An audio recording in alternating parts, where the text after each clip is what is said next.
Good morning. Welcome back to Curvy Girl Keto. Happy Sunday morning. If you're watching this live, there'll be a little red live box right there and you can say hello. If there's no box there, you're on the replay, please put a hashtag replay in the comments. And if you're catching this on my YouTube channel, welcome back. Okay, so excuse the no makeup and hair towel, but I was having some thoughts in the shower. So I want to tackle this. A couple of these myths that I'll be getting a lot of questions in my inbox, and so I want to really clarify this in a really short video. Okay, so the first one is that when you do ketogenic diet, you have to eat high fat, right? So everybody knows or everybody sees that it's a high fat, low carb diet, and so they think you really have to eat a lot of high fat, and that is not true. Okay, so yes, generally speaking, the foods you're choosing, like your meats and stuff, are higher in fat and low or zero carb, but you don't have to add fats in. So I'm talking about the diet long term, not your first few weeks where you're adapting. In that first few weeks, which we've gone over in other videos, you're sort of eating a lot of fat to teach your body how to burn it. So we're talking post that. You don't have to add in all those fats. Your priorities are to be low carb. So you want to stay under your 30 grams of total carbs or whatever you've worked out for yourself. That is what I do. Total carbs, not net for me. You want to hit your protein goal because that's what's going to help your fingernails and your hair and your muscles. You don't want to lose any of that tissue, okay? So stay under your carb limit, hit your protein goal, and fill in the rest with fat. So you're not adding fat. Almost daily, I'm getting messages from people saying, I don't know how to get in more fat. I don't know how to add my fat. We've got tons of it on our body. That's why we're here in the first place, okay? So I'm talking about a ketogenic diet for weight loss. I'm not talking about if you're on a ketogenic for epilepsy or cancer treatment or a lot of the other reasons that a doctor would prescribe it. I'm talking about ketogenic diet for weight loss.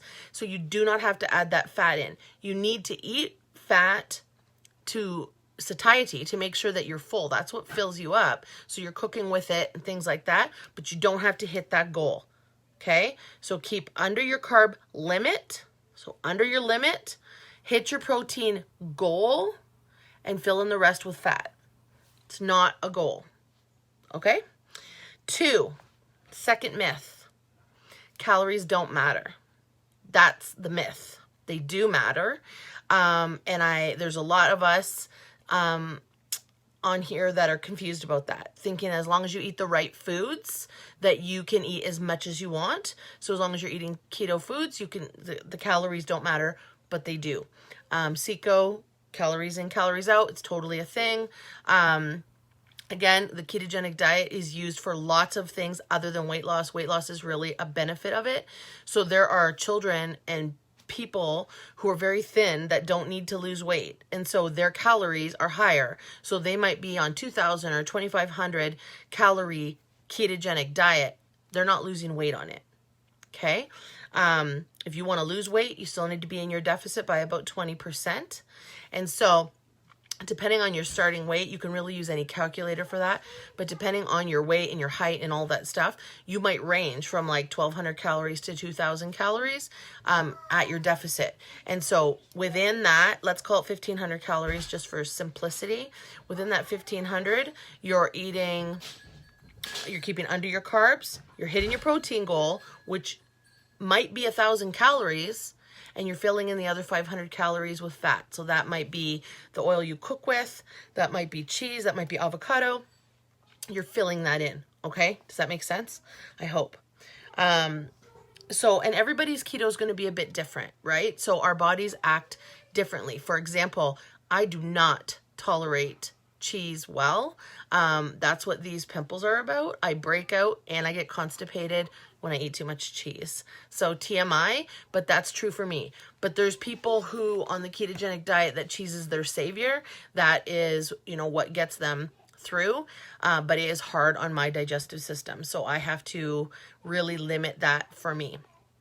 So other people have a hard time with maybe fermented things or too much like broccoli because people can have digestive issues. So everybody's is going to be a little bit different, which is why you don't necessarily or can't necessarily follow the same meal plan as everybody else. Like I can't just post, 5 meals for the week and we all eat the same thing, because that is not going to work.